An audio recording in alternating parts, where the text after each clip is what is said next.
Imaginez organiser une fête pour votre 77e anniversaire et que presque personne ne vienne. C'est ce qui s'est passé cette semaine à la Knesset. Le Parlement israélien a célébré un anniversaire important, 77 ans depuis sa fondation, et l'opposition a boycotté la célébration. Le spectacle a transmis le message. Les luttes internes d'Israël ne se limitent pas à la réforme judiciaire débattue à la Knesset. La Knesset elle-même est gériatrique, dysfonctionnelle et, selon certains, a désespérément besoin d'être restructurée. L'institution ne peut pas adopter de budget sans drame, ne peut pas se réformer sans déclencher de crise constitutionnelle et ne peut même pas célébrer son propre anniversaire sans que cela ne devienne un champ de bataille politique. Mais si la solution n'était pas d'essayer de réparer la Knesset telle qu'elle existe, et si c'était d'ajouter une toute nouvelle chambre, une chambre haute, un Sénat? Aujourd'hui, nous discutons avec Amiad Cohen, directrice de Kheirut, le Centre pour la liberté israélienne, d'une proposition radicale, établir la première chambre haute législative d'Israël. Pour répondre aux profonds problèmes structurels de la démocratie israélienne qui persistent depuis des décennies, la question est maintenant de savoir s'il y a un moyen de débloquer l'impasse constitutionnelle. Et une institution vieille de 77 ans peut-elle apprendre de nouvelles choses et, plus important encore, le devrait-elle? Bienvenue, Amiad. Merci de m'accueillir. C'est un plaisir. Et il est important de noter que vous êtes la conservatrice en chef d'Israël et vous siégez à Kheirut, qui est un projet. Nous sommes un projet de Kheirut. C'est donc doublement un plaisir de vous voir en dehors du bureau. D'accord. Donc cet article a fait sensation en Israël et je crois aussi que vous l'avez présenté au président d'Israël. Un certain nombre de législateurs ont trouvé que c'était une excellente idée. Et je voudrais partager cela avec le public de JNS avant que nous n'entrions dans les détails spécifiques. Cela peut devenir technique lorsqu'on réécrit la gouvernance d'un pays. Décrivez-moi simplement le problème, comme vous l'avez fait dans l'article, et puis, à travers votre propre expérience assez vaste dans la société et la politique, etc., quel est le problème que cela essaie de résoudre? Israël a un déficit. Dans un système démocratique, nous n'avons qu'une seule majorité, c'est une structure de majorité défaillante. Cela donne beaucoup de pouvoir aux minorités. Et la façon dont nous prenons des décisions dans l'espace public à l'avenir, à long terme, sera influencée par une grande majorité de personnes arrédises. Voilà comment la gauche nous perçoit, sans refléter la majorité de la population. Lorsque vous prenez des décisions dans l'espace public avec un système auquel on ne fait pas confiance pour bien décider fait perdre la confiance. Et vous pouvez voir les manifestations en Israël ces dernières années contre la Knesset qui, à bien des égards, essaie de défendre la Cour suprême. Ils pensent que la partie libérale du pays, les fondements, disons, de la population laïque d'Israël sont représentés à travers la Cour suprême et leur donner le pouvoir de réviser la législation de la majorité à laquelle les élites israéliennes ne font pas confiance. Ce manque de confiance envers la Knesset est significatif en Israël. La droite ne fait pas confiance à la Cour suprême, la gauche à la Knesset. Les deux ont de bons arguments. La solution ici est un endroit où nous pouvons tous nous faire confiance parce qu'il répond, disons, aux préoccupations de la gauche, à savoir qu'il n'y a pas de limitation pour certains. La majorité simple actuelle à la Knesset répond aux inquiétudes de la droite, qui voit une juristocratie où la Cour suprême a pris tout le pouvoir. Donc nous pouvons promettre tout d'abord d'apaiser les tensions du débat interne. C'est important et significatif pour la majorité des Israéliens qui souhaitent l'apaisement. Ces dernières années, l'attention s'est concentrée, hors guerre, sur les conflits judiciaires et la réforme du système judiciaire. Et votre innovation consiste à dire, d'accord, cela répond à un problème, mais ce n'est pas vraiment assez global. Si nous voulons choisir une solution par consensus pour certains de nos problèmes importants, nous devons réfléchir à une réforme législative. Votre idée de Sénat s'inspire de divers modèles, comme ceux des États-Unis, du Royaume-Uni et d'autres pays. Alors, pourquoi ne me parlez-vous pas de la façon dont ce Sénat est censé résoudre ces problèmes? Donc tout d'abord, lorsque vous proposez une solution, ce que la Knesset a essayé de faire avec sa réforme judiciaire, c'est d'attaquer directement la Cour suprême. En tant que contrôleur judiciaire de la législation, ce rôle pose problème en démocratie. La question est comment le modifier. Ils ont donc essayé, avec un système très complexe du comité judiciaire, le comité qui nomme les juges, de briser cela. Mais la véritable solution est d'avoir un organe qui contrôle la législation et reflète une majorité différente. Ce n'est pas le pouvoir judiciaire, c'est une seconde chambre par laquelle le processus législatif doit passer. Ainsi, la Knesset israélienne est le reflet des partis. Comme mentionné, un parti, principalement une seule personne, a choisi les membres de sa liste, ce qui ne reflète pas une majorité. La structure de la coalition nous force souvent à de mauvaises décisions. La solution à cela est d'avoir une autre chambre, une seconde chambre, qui examinera la législation, fera partie du processus législatif et qui reflètera une structure d'incitation différente. J'ai rédigé cet article avec le docteur Sagi Barmak, rédacteur en chef du magazine Shiloh que j'ai ici. Revue israélienne de politique conservatrice. Oui, l'idée est simple. Nous voulons refléter un processus différent d'électeurs, des personnes qui seront pas des électeurs de personnes qui représentent le peuple. Donc, vous avez 36 personnes provenant de 6 régions en Israël qui sont élues toutes les 2 secondes. 2 d'entre elles tous les 2 ans, un peu comme le système américain à certains égards. Donc, vous avez 6 personnes de chaque région, ce qui fait un total de 36. Ensuite, vous avez 15 personnes élues au niveau national, mais pas par une liste, ce sont des élections nationales où les personnes sont élues individuellement. Je dis cela parce qu'il est important de comprendre comment la Knesset est construite et je pense qu'il n'y a que 10 à 15 personnes à la Knesset qui peuvent dire cela. Ils ont derrière eux une circonscription de plus de 50 000 personnes qui les élisent, qui les ont élus. La plupart des personnes à la Knesset sont élues à partir d'une liste de personnes sans véritable circonscription derrière elles. Dans ce Sénat, la seconde chambre que nous proposons ici, les personnes élues dans les districts locaux auront une véritable population derrière elles. Il y a en moyenne entre 1,5 et 2,5 millions d'électeurs dans chacun de ces districts, 6 districts, et ensuite vous avez les personnes de la liste nationale réélues, 3 tous les 2 ans, cela signifie 15 au total, 5 tous les 2 ans, cela fait 15 au total. Et puis vous avez 18 personnes élues par un comité composé des 120 membres de la Knesset et de 81 maires en Israël, toutes les grandes villes. Je me permets de vous interrompre car j'ai lu votre article plusieurs fois et vous êtes déjà... Je suis un peu perdu. Ce qui n'est pas à mon honneur, bien sûr, mais j'aimerais peut-être recentrer la question sur la façon dont cela fonctionne au niveau supérieur. Et ensuite, nous descendrons à ce que vous décrivez essentiellement, c'est-à-dire comment vous êtes. Créer de nouvelles formes de représentation pour le public israélien afin d'offrir plus d'opportunités et d'élaborer des politiques plus représentatives en modifiant la structure des incitations. D'accord, mais avant même d'en arriver là, vous créez ce nouvel organisme avec 71 membres qui dispose d'une série de nouvelles autorités. Vous modifiez toute la structure du pouvoir en Israël. Je résume, puis concentrez-vous sur les parties les plus importantes. Et ensuite, bien sûr, je vous entraînerai de force vers les questions juridiques. Mais vous dites essentiellement que la législation émane de la Knesset, elle ne vient pas du Sénat. Mais le Sénat doit approuver toute législation de la Knesset. Nous ralentissons le processus législatif, nous le rendons plus compliqué, et nous le soumettons évidemment à l'examen des sénateurs, dont chacun a un mandat de 6 ans et un électorat différent. Alors, commentez cela un instant. Oui. Aujourd'hui, les législateurs israéliens à la Knesset réfléchissent à la réaction de la Cour suprême à leurs lois, ce qui pose problème car ils ne peuvent pas négocier avec elle. On peut négocier avec la seconde chambre, donc j'essaye d'avoir une conversation entre 2 chambres. Limiter la législation est important, car l'inflation législative restreint la liberté de la population à bien des égards.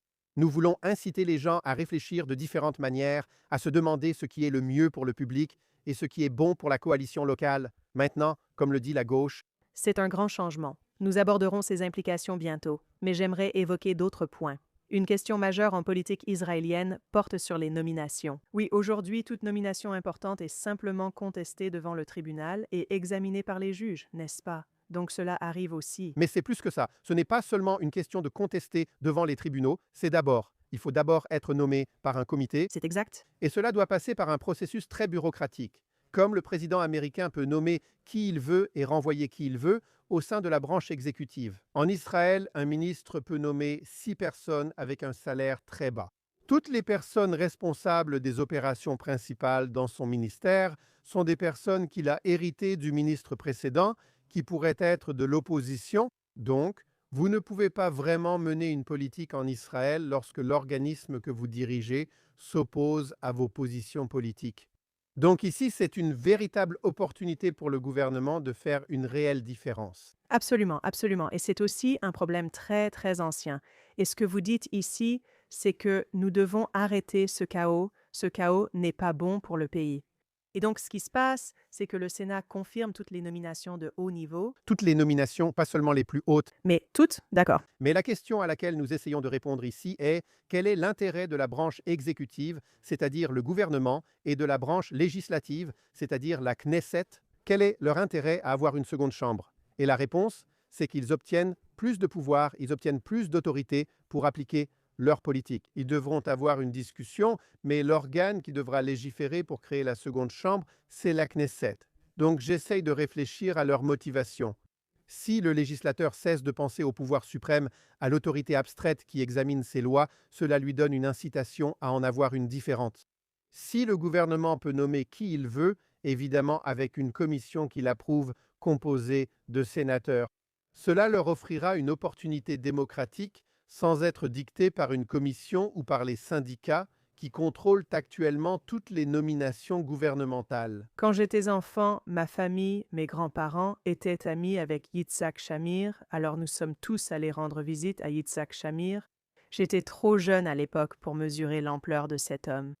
Mais l'une des choses dont je me souviens de cette conversation, qui m'est restée en tête pendant probablement trop de décennies, à ce moment-là, mon père lui avait demandé quel était l'un de ses plus grands regrets, et cela a ouvert une conversation sur plusieurs regrets, mais l'un d'eux était voilà. La droite ne s'occupe jamais de placer ces gens ni du personnel, alors que les partisans de Reagan disent que le personnel, c'est la politique. Et cela vient d'un premier ministre des années 80. En ce moment, c'est encore pire que ça. Oui, Que la deuxième, et c'est aussi un phénomène américain, que la deuxième, que les universités, ce sont les institutions qui éduquent et forment les gens. Donc le nombre de personnes que vous pouvez nommer, qui comprennent et partagent votre point de vue de manière professionnelle, est limité. À Kiroud, nous cherchons à former et éduquer ces personnes et à offrir une alternative pour les nominations. Des ministres me contactent presque chaque jour pour des nominations de haut niveau, disant qu'ils ont besoin de personnes. Il manque à droite des personnes assez talentueuses et expérimentées à cause de ces problèmes, car la gauche s'autonome et ça marche. Ils ont l'expérience et les connaissances, donc sont privilégiés pour être embauchés par le gouvernement qui nomme aussi directement les personnes. C'est plus flexible pour embaucher les bonnes personnes, selon l'opinion, que, disons, les personnes avec l'expérience reconnue, à cause de la structure. Aujourd'hui, oui, je dirais aussi qu'il y a un problème simplement de familiarité avec le monde des idées que nous leur ouvrons à travers Hashila, à travers Shibol, à travers toute une série de programmes. Le forum fonctionne dans le monde juridique, mais il en existe bien d'autres. Et vous savez, ça aussi, c'est un sujet que je voudrais aborder un peu plus tard, en ce qui concerne le changement de culture qui accompagne le changement structurel, mais c'est évidemment, je pense, extrêmement important pour l'avenir du pays. Repassons quelques points avant d'entrer dans le vif du sujet. Je souhaite approfondir les implications. D'accord, je vais juste en énumérer quelques autres et peut-être qu'on pourra approfondir un peu plus l'un d'entre eux. Alors, l'un d'eux est la surveillance constitutionnelle, et c'est là que le Sénat agit essentiellement comme arbitre des questions constitutionnelles, le dernier arbitre. Donc, dans cette vision, la Cour suprême n'a plus le pouvoir de contrôle judiciaire, sauf pour les lois qui sont simplement adoptées de manière illégale. Donc, tout est procédural. Ils ne peuvent pas aller évaluer le fond de la loi, mais le Sénat peut évaluer le fond de n'importe quelle euh, euh, euh, opinion judiciaire qui a des implications constitutionnelles. oui, D'accord, et potentiellement l'annuler, même rétroactivement. D'accord, donc ça c'était une chose. La deuxième chose, c'était les commissions d'enquête nationales, ce qui est maintenant un énorme, énorme sujet en Israël aussi. Depuis le 7 octobre, c'est un combat permanent pour savoir qui va diriger, composer et définir le champ de cette enquête. Et puis la dernière chose qui est importante, mais pas tellement pour cette conversation, c'est la ratification du traité RAPIC. Donc, euh, dans votre vision, n'est-ce pas? Si tout cela existait aujourd'hui, ces différentes autorités, le nouveau sentiment, plus varié et plus profond, de ce qu'est, vous savez, le public électoral israélien et comment il élit ses différents représentants. Qu'est-ce que je veux dire? À quoi ressemblerait la politique aujourd'hui si cela se produisait maintenant? C'est évidemment une vision qui, je suppose, prendra des années. mais d'abord, la politique sera beaucoup plus sophistiquée en Israël Si je vous donne maintenant des noms d'hommes politiques en Israël, les dirigeants de tous les partis, Netanyahou, Lieberman, Deri Litzman, Gafney, Benny Gantz, toutes ces personnes font partie de la direction israélienne ici, Lapid, Irgolan, tous font partie de la direction israélienne, d'une manière ou d'une autre. Depuis les années 90, une grande partie de la direction du Likoud, Libo, toutes ces personnes viennent des années 90. Pourquoi cela? Parce qu'un grand nombre de limites juridiques que la caste politique a elle-même instaurées ont empêché l'entrepreneuriat politique en Israël. Donc aujourd'hui, il existe une caste appelée la Knesset. Et nous sommes coincés avec un tas de personnes. Que se passera-t-il si nous avons une seconde entrée? Cela permettra l'entrepreneuriat politique. Je peux donc venir de mon district local d'1,5 million d'habitants à Jérusalem ou Gush Dan. Et je peux me présenter et obtenir, disons, 400 000 personnes qui votent pour moi. C'est important, c'est significatif. Parce qu'aujourd'hui, il faut avoir un parti, il faut avoir une structure politique. Aujourd'hui, nous sommes après 2 ans et demi de guerre, 2 ans de conflits politiques, autour de l'année et demie de disputes politiques, autour de la réforme. Et il n'y a aucun nouveau parti qui se présente à la Knesset pour une seule raison. Dans les sondages aujourd'hui, j'espère qu'ils y seront. En raison du seuil électoral et des défis financiers auxquels sont confrontés les nouveaux partis, je m'attendrai à ce que l'ensemble des 120 sièges soient contestés par de nouveaux partis politiques. Qui dirait « Vous avez échoué, on prend votre place ». Mais rien de tout cela n'existe. Il n'y a pas de place pour l'entrepreneuriat politique. Ce qui se passera alors, c'est un processus très ouvert pour être élu au niveau national. C'est la première chose. La deuxième, c'est aujourd'hui. Il y a une corrélation entre les groupes sociaux et le monde politique. Donc les Haredim votent, les Haredim, les religieux sionistes votent, c'est compliqué. Un peu, mais les séfarades votent. Les séfarades pour chasse, et vous avez le Likoud. C'est très. Il y a un alignement entre le tissu social, mais il n'y a pas de véritable structure politique en laquelle nous croyons à l'intérieur de la Knesset.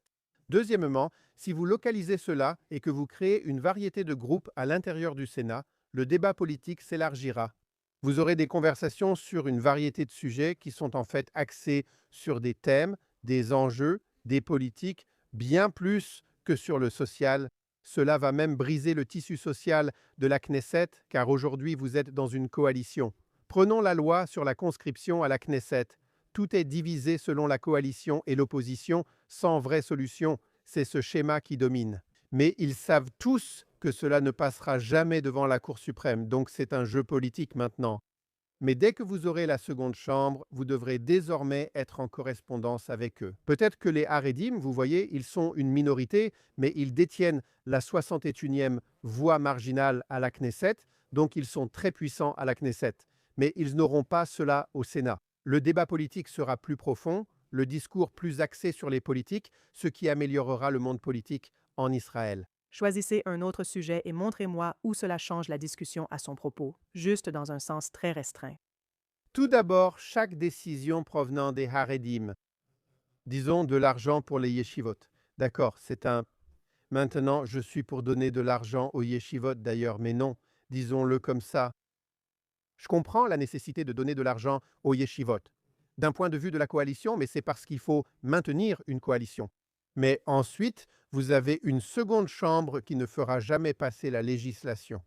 Comme cela reflète une majorité différente, on ne peut pas blâmer la Cour suprême de ne pas faire passer l'argent, car il faut convaincre la population. Donc, vous venez avec un argument en disant « Écoutez, c'est nécessaire », et vous convainquez deux majorités, vous pouvez dire « Écoutez, nous avons deux chambres qui le soutiennent. Vous ne pouvez pas dire que c'est seulement une question de coalition. » Donc, quand vous avez deux chambres qui disent « Écoutez, nous acceptons », ce n'est pas beaucoup d'argent, c'est bien, cela a du sens pour les deux chambres. D'accord, très bien. Maintenant, vous pouvez avoir beaucoup de questions comme ça qui sont politiques. Disons, dans le désaccord, dans le débat public, que si vous avez deux chambres qui votent pour, cela présentera donc un consensus autour de cela. Maintenant, cela va briser le système de coalition, c'est l'argument principal ici. La coalition devra réfléchir à la manière, de faire passer cela à la deuxième chambre, et ce n'est pas une chambre de coalition. Donc chaque législation le fera. Les partis qui détiennent le 61e vote marginal devront repenser leur limitation du pouvoir. Ils ne peuvent pas imposer leur vote à la coalition. Et comment voyez-vous les implications du fait que le Sénat soit là pour 6 ans? Avec ces cycles électoraux de 2 ans, un tiers est en campagne en permanence, comme vous le disiez. Cela rend la vie intéressante. Parlez-moi de ce qui est intéressant et de moi. La Knesset traverse une période étrange à cause de la guerre, car elle ne termine généralement pas son mandat. Vous pouvez avoir un Sénat et ensuite en avoir 3, donc ce n'est pas correct. Ce n'est pas correct. La Knesset dure en moyenne 3 ans et demi. Nous avons eu une période, maintenant avec 5 cycles électoraux. Mais en gros, dans l'histoire, au cours des 78 dernières années, nous avons eu en moyenne 3 ans et demi pour chaque Knesset. Ce qui n'est pas un mauvais système parlementaire. Maintenant, le Sénat. La partie amusante du Sénat, c'est qu'on peut le manipuler. Cela veut dire que je sais aujourd'hui que je n'ai pas la majorité au Sénat. Mais il y aura des élections dans 1 an et demi. Donc, je vais caler la législation sur ce calendrier et je vais essayer de convaincre le public dans différents districts d'accepter ma proposition. Donc, au lieu d'essayer de convaincre la Cour suprême ou les greffiers, j'essaie de convaincre le peuple. Ou les parlementaires présents à ce stade, lors de leur 2e ou 3e année, Exactement. Mais j'essaie de m'adresser au public. Et la structure d'incitation pour faire des lois maintenant, avec la seconde chambre, obligera les élus à s'adresser au peuple. Objectif: convaincre le peuple maintenant. Oui, je veux limiter la législation en la bloquant autant que possible, car il y en a trop. Mais dans la législation abstraite, comme quand on veut voter pour le bien, oui, c'est chaque législation là-bas, la Knesset, parce qu'on veut le bien et que ça fera ça. c'est vraiment la moitié du problème. La ligne politique générale en Israël, c'est qu'on est pour le bien et contre le mal. Oui, exactement. Maintenant, vous avez un ensemble. Leur structure d'incitation est d'être réélus, comme les Federalist Papers le reflètent, pour la Chambre. Si tous les 2 ans, il faut être réélu, c'est votre incitation à satisfaire le peuple. Et puis, vous avez un sénateur assis là qui se dit: je suis ici, j'ai un mandat de 6 ans, personne ne met en péril mon mandat ici. Donc non, ça n'a pas de sens, et je n'ai pas de parti au-dessus de moi. Vous n'auriez pas de parti? Vous pouvez avoir un parti. Vous ne pourriez pas? Vous êtes élu en tant qu'individu, pas en tant que tel. Vous pouvez rejoindre un parti et former une coalition au Sénat, mais la réélection se fait de diverses façons. Ils disent: oui, je veux être un individu, vous ne pouvez pas me menacer. N'est-ce pas? Donc, vous créez une seconde chambre qui est beaucoup plus indépendante et qui s'occupe en fait de questions plus stratégiques. Cela n'apaise pas le peuple, mais cela reflète que cela vient du peuple. Je ne vois pas cela comme, disons, 70 personnes qui sont des politiciens professionnels.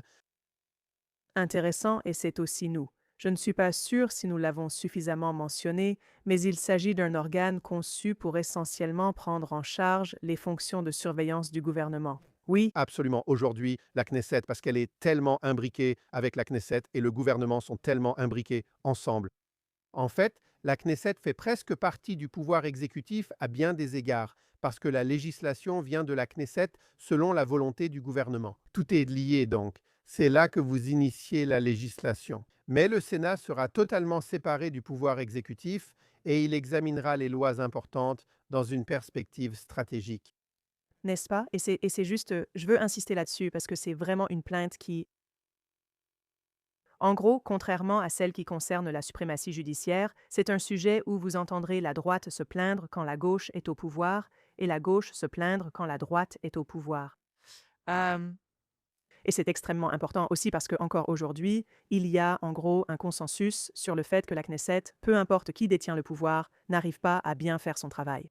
Et donc, le gouvernement n'applique pas réellement des politiques qui servent le peuple de manière efficace et efficiente. C'est ça.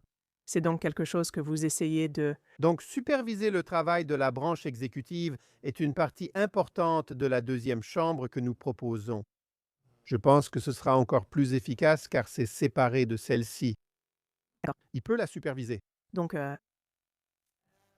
parlons donc de cette surveillance constitutionnelle. Question. D'accord, je veux aborder cela dans la perspective de remettre en question l'idée, et je sais que vous aurez de bonnes réponses. Donc, d'une certaine manière, on pourrait dire que cela en fait trop et pas assez à la fois. Cette idée que le Sénat pourrait avoir le dernier mot sur toute, enfin d'abord qu'il aurait le dernier mot sur toute législation, dans le sens où il doit autoriser toute législation, n'est-ce pas? La Knesset peut proposer des lois, mais ne les adopte pas seule. Mais deuxièmement, nous avons maintenant un État où le système judiciaire s'est rendu central dans toute l'élaboration des politiques, ce qui est un problème. C'est un problème qui doit être résolu. Mais la réponse ici semble être de le remettre entre les mains du peuple via le Sénat, qui a un processus plus délibératif que la Knesset. Cela en soi semble peut-être acceptable,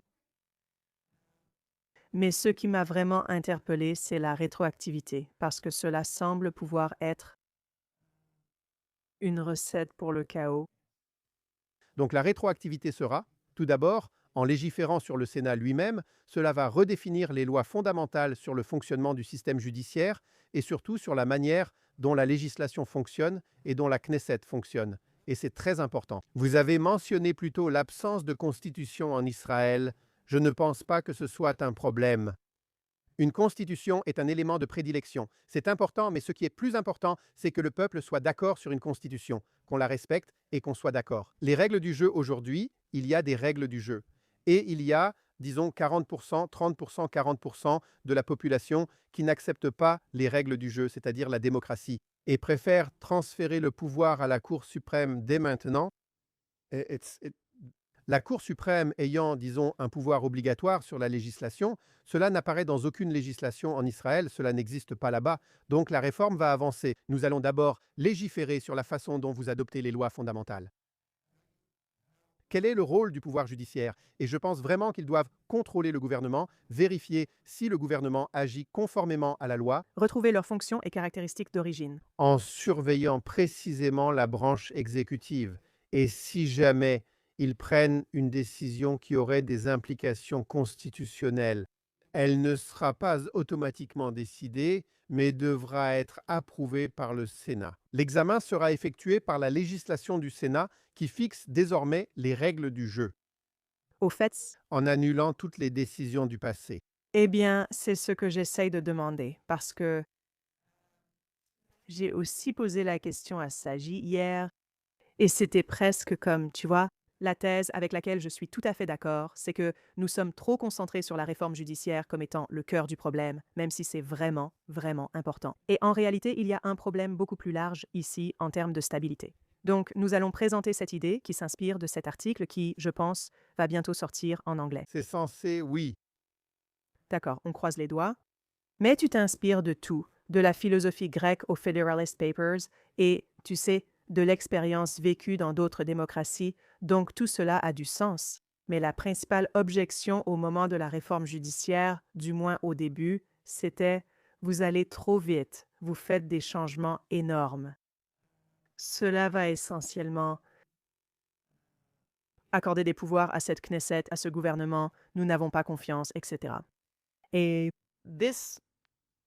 cette idée de réforme qui était vraiment innovante et je pense que tu as déjà trouvé du soutien à travers tout le spectre politique pour cela, ce qui est vraiment impressionnant. Mais en fait, ça ne fait pas moins que ça. C'est-à-dire qu'en réalité, même dans les rêves les plus fous des personnes qui poussaient à la réforme judiciaire, qui ont réussi à enflammer le monde, ils ne parlaient pas de revenir en arrière et de potentiellement bouleverser les affaires. Cela a forgé notre vision de la liberté d'expression, non inscrite dans la loi, ou celle qui traite de la reconnaissance de toutes sortes d'unions et de mariages qui ne sont pas reconnus par la loi israélienne, et ainsi de suite. Voici la partie où je pense que vous pourriez provoquer le même tollé. Donc le problème dans la réforme judiciaire n'était pas le rythme. Ils avaient de bons arguments contre la réforme judiciaire. La réforme judiciaire demandait à donner une chambre avec 61 voix. La capacité de tout décider, je pense que c'est un argument erroné et une minimisation. Ils voulaient avoir, si la Cour suprême examine la loi et l'annule, ils voulaient avoir, comme le pouvoir supérieur, comment dit-on en anglais, piscatit gabrut, La clause de dérogation. dérogation, clause de dépassement, désolé. They- Je trouve cela peu légitime démocratiquement avec 61, c'est mon avis. Je pense encore que nous devons... Les arguments de Kafkan étaient souvent justes. Nous sommes en démocratie. Au fait, nous allons couper ça et c'est comme ça que ça va se passer. Oh, je suis très honnête à ce sujet, et ce n'est pas le rythme de la réforme. Mais la question est, qu'offrez-vous comme solution maintenant? Ce qu'ils essaient de faire, c'est que je serai humble, pas humble, mais je suis doux pour dire ça. Ils essaient vraiment de le faire. Tout d'abord, affaiblir la Cour suprême, ne pas offrir de véritables solutions. Ils n'ont pas essayé de trouver une solution à long terme. Alors voici la question. C'est ma critique contre la réforme. Et je veux que tu développes un peu plus, mais je veux juste, et c'est quoi Al-Khadid? Je veux rendre ça un peu plus précis. Leur vision, du moins telle qu'ils l'ont présentée, C'est la suprématie parlementaire. Et j'ai interviewé Sancha ici, je ne sais pas, il y a presque un an probablement, et il disait, la Knesset est trop limitée, tu sais, en termes de ce qu'elle peut faire. Leur idée, contrairement à ce que tu dis, c'était que 61, c'est très bien. C'est une société tribale, la coalition s'équilibre et nous devrions avoir moins de contraintes. Je reconnais que la Knesset est trop faible aujourd'hui, mais il ne règle pas le problème. Il crée un autre problème avec une Knesset trop forte et sans véritable limite. La vraie solution, c'est d'avoir une limite démocratique. Je vais vous donner un autre exemple. Voilà pourquoi je critique cette réforme. Donc, leur solution pour la composition du comité qui nomme les juges était: nous aurons d'abord nos gens, puis vous pourrez avoir les vôtres. Nous avons proposé un poste et une coalition de 4 personnes au comité. Que se passe-t-il si, dans un comité de 4 contre 4, il faut une majorité de 6? Il faut avoir une majorité de 6, il faudra donc faire des compromis. Je crois en un système démocratique. Il faut faire des compromis. Parce que je veux des juges modérés, je veux des gens au centre, et après 10 ans, ce sera une Cour suprême modérée, parce que vous choisissez des personnes modérées, il faut faire des compromis. Ce qu'il voulait, c'est que vous ayez vos extrémistes, comme Yitzhak Amit, comme d'autres. Moi, je veux mes extrémistes. Je veux Bitton et Bakshi. Maintenant, Bakshin et Bitton ne sont pas des extrémistes. Mais cela n'a pas d'importance, comme s'ils étaient rejetés par l'autre camp. Je veux construire un système avec des compromis des deux côtés. C'est ça la démocratie. Au fait, l'article, je pense, se concentre essentiellement sur la Cour suprême. Donc aujourd'hui, ce comité de sélection judiciaire nomme les juges pour l'ensemble du système. C'est ça? C'est ça. Et ce serait le Sénat qui serait impliqué là-dedans. Oui, Dans notre article, nous avons soutenu que le Sénat devrait nommer les juges maintenant, sans préciser comment, ce qui importe peu. C'est d'abord reflété par le peuple, pas par les juges, ni par l'association du barreau, qui doivent tous les deux être exclus de toute nomination de juge, partout. Et deuxièmement, que la Knesset, que le Sénat, la Chambre haute, sera ajusté tous les 2 ans avec un tiers de ses membres réélus. n'est-ce pas? Donc vous avez des mandats de 6 ans pour tout le monde, avec des élections tous les 2 ans. Vous ne pouvez pas l'ingénier. Oui, Avoir des comités. Donc vous avez de nouvelles personnes dans le comité. Et il est difficile d'ingénier un système comme ça. Donc peu importe comment ça fonctionne exactement.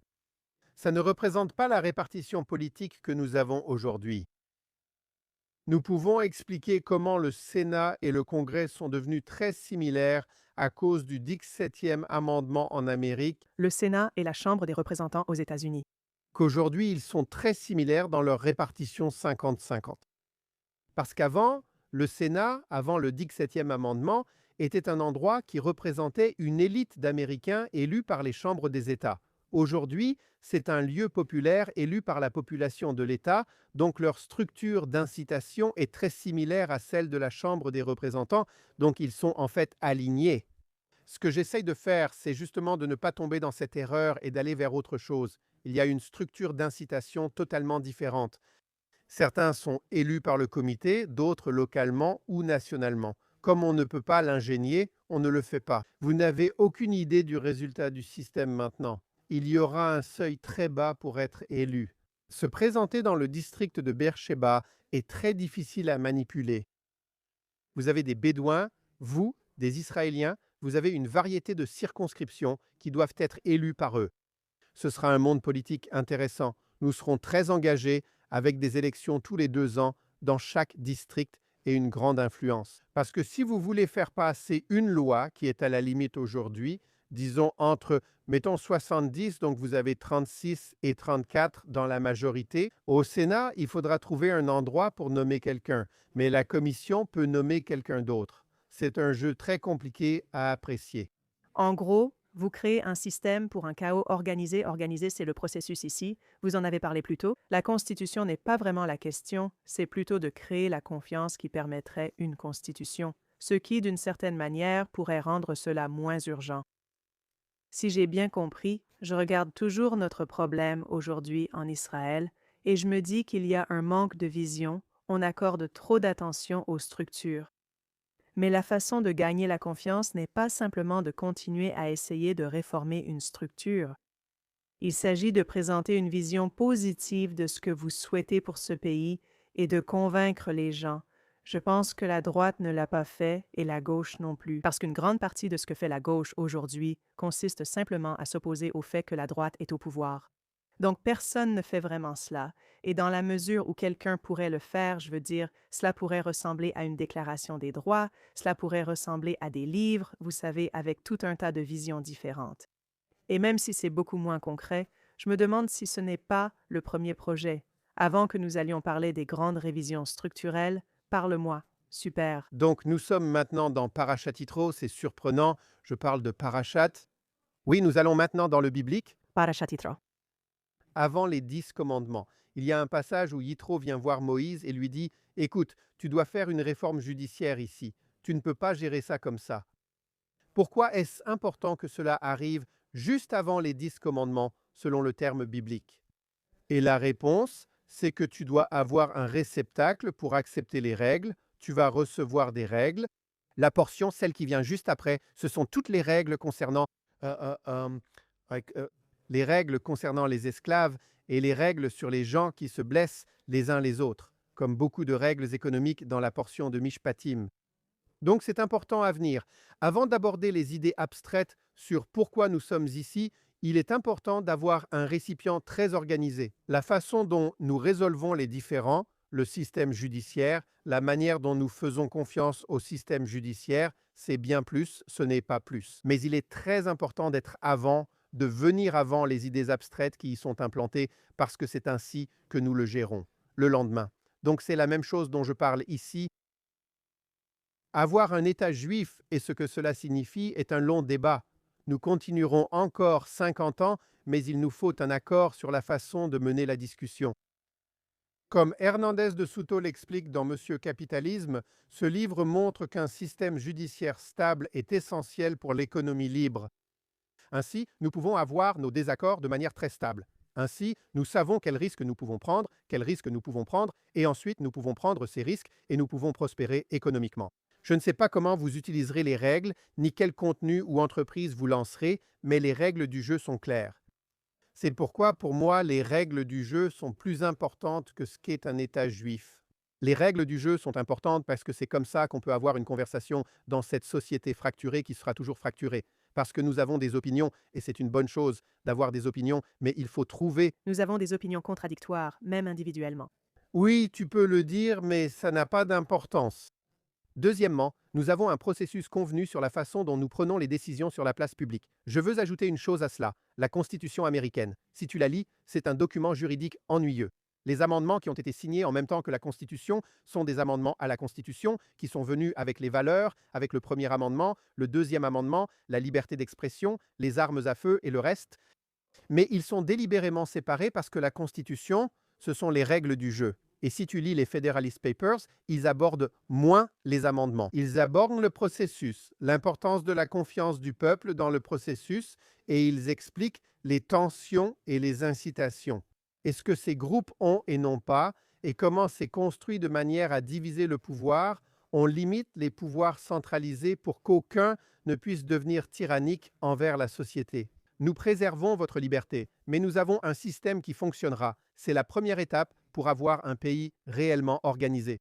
En plus de cela, il faut avoir la destinée, il faut avoir les idées, l'identité. Ce qui n'est pas moins important, Qui ont bien précédé et donné naissance à ce type de littérature. Pour commencer, je suis d'accord. mais cela a échoué dans la Confédération en 1776 parce que la structure était défaillante.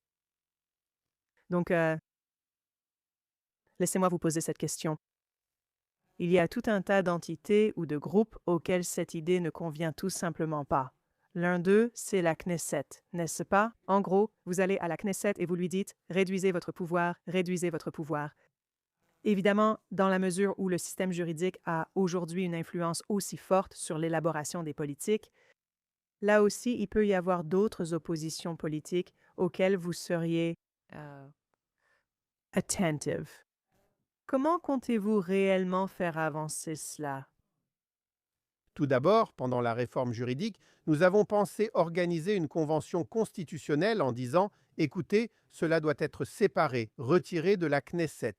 Nous devons agir de l'extérieur, le processus est en place, mais aller vers le peuple ainsi ne fonctionnera pas.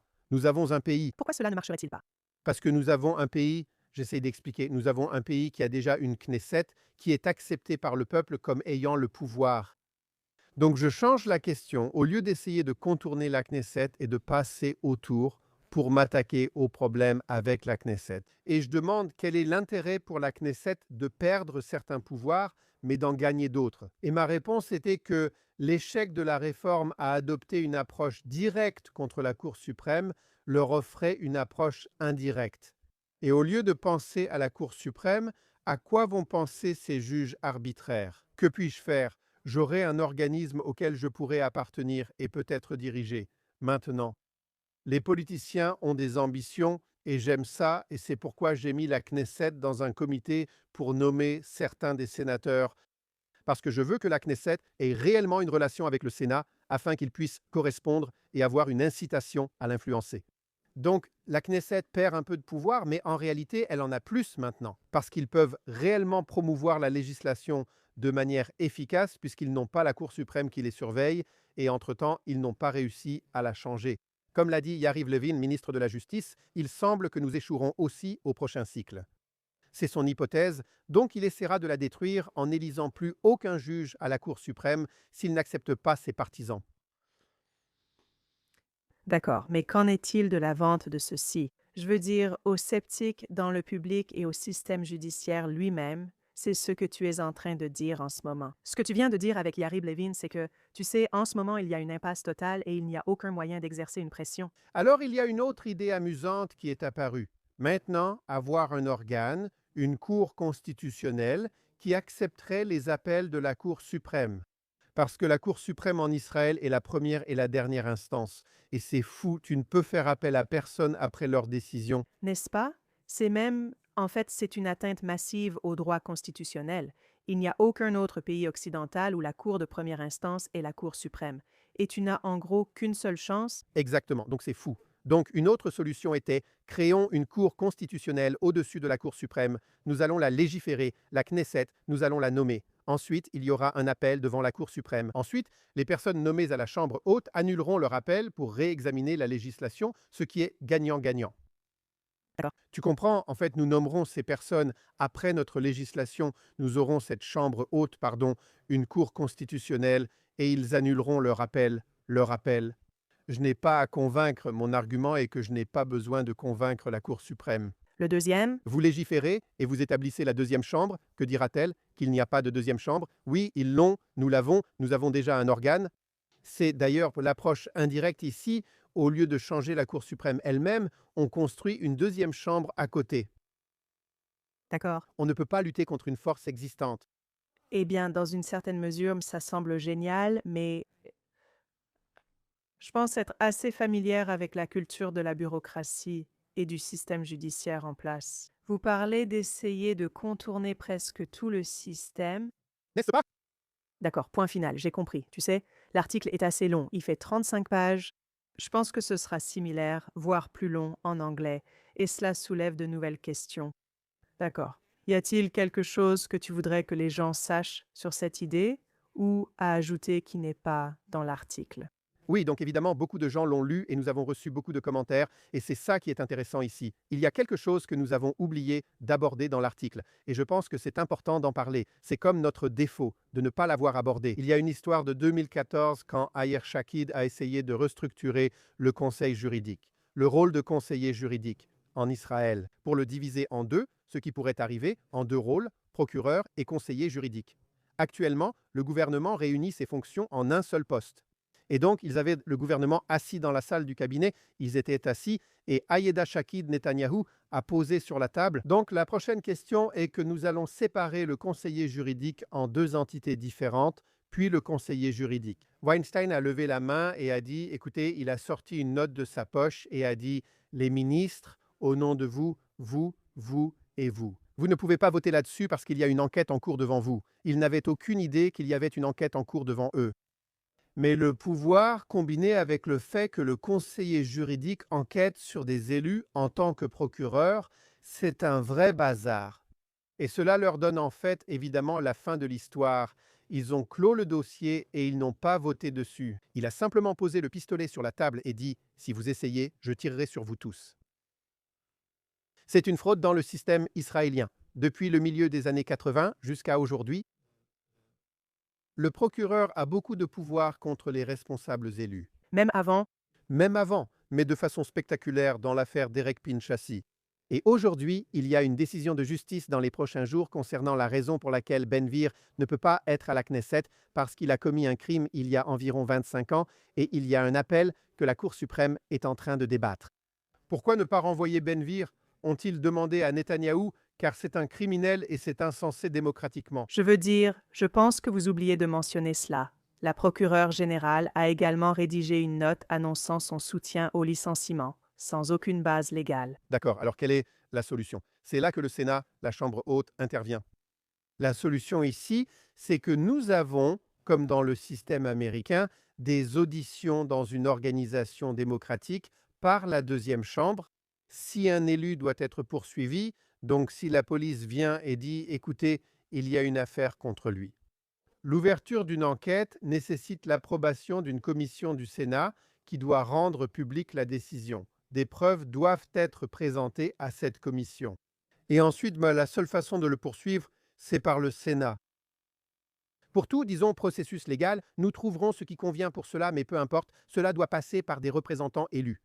Aujourd'hui, le système judiciaire poursuit les représentants élus de manière stratégique. Les délits en col blanc concernent beaucoup plus l'argent et les actifs que ceux en col bleu, parce que cela attire plus l'attention du public sur la police et les procureurs, leur donnant davantage de pouvoir politique.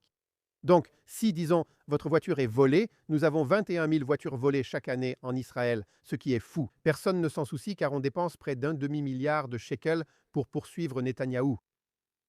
Donc, toute procédure de destitution contre des responsables élus doit passer par un processus électoral via le Sénat, même pour les maires. Cela réduira la tension et les investissements pour poursuivre ces personnes. La meilleure façon, La destitution est. la destitution doit passer par le Sénat. Le Sénat lance donc l'enquête? S'ils reviennent avec des documents, c'est une proposition. Ce n'est pas écrit, mais le processus doit être ainsi. Certains éléments ont été soulevés lors d'une autre enquête. Nous avons présenté des documents à une commission du Sénat montrant ce qu'a fait cette personne, maire, membre de la Knesset ou du Sénat. Une procédure de destitution existe au Sénat, mais si c'est un élu du Sénat, cela relèvera peut-être de la Knesset. Mais le même argument pour suivre des responsables élus doit passer par des responsables élus et non par la bureaucratie. Alors, une dernière question.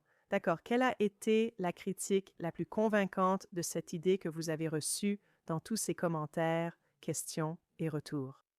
Certains affirment que cela n'arrivera jamais. C'est la critique la plus évidente. La critique la plus convaincante, je pense, c'est que c'est trop compliqué et que vous essayez de construire un système trop complexe. Et on ne peut pas s'attendre, par exemple, j'écris des attentes comme quoi nous serons libres et ouverts, et c'est tellement complexe que quelqu'un finira par trouver un moyen de le prendre en main, et on ne peut pas s'y attendre. Et tu es juste en train de construire un autre endroit complètement fou, alors qu'on préfère avoir ce qu'on connaît aujourd'hui. On peut jouer avec ça. Tu ajoutes juste un élément fou que personne ne peut anticiper, on ne sait pas comment ça va sortir. Ouais, Et tu construis le golem. d'accord. Eh bien, je pense que tu as déjà abordé ce point d'une certaine manière en disant que, selon toi, c'est presque une bonne chose. Je préfère la simplicité en général, mais selon toi, tu dis que, eh bien, c'est un peu ça. Le problème ici, c'est que c'est tellement complexe de le faire rentrer. Oui, d'accord, d'accord. Je pense qu'il y a probablement encore beaucoup de choses à discuter. Nous devrons le faire une autre fois. Je dois dire que ça a été un vrai plaisir de te voir en costume plutôt qu'en uniforme avec une arme, ce que tu faisais la plupart du temps ces dernières années. J'ai maintenant terminé jeudi mes derniers jours en réserve, au moins pour cette fois. Il m'appelle. Espérons-le, espérons-le. C'est le cas pour toi et pour beaucoup d'autres, mais vraiment, c'est toujours un plaisir. Je te verrai bientôt. Merci de m'avoir encore invité. Merci. Merci.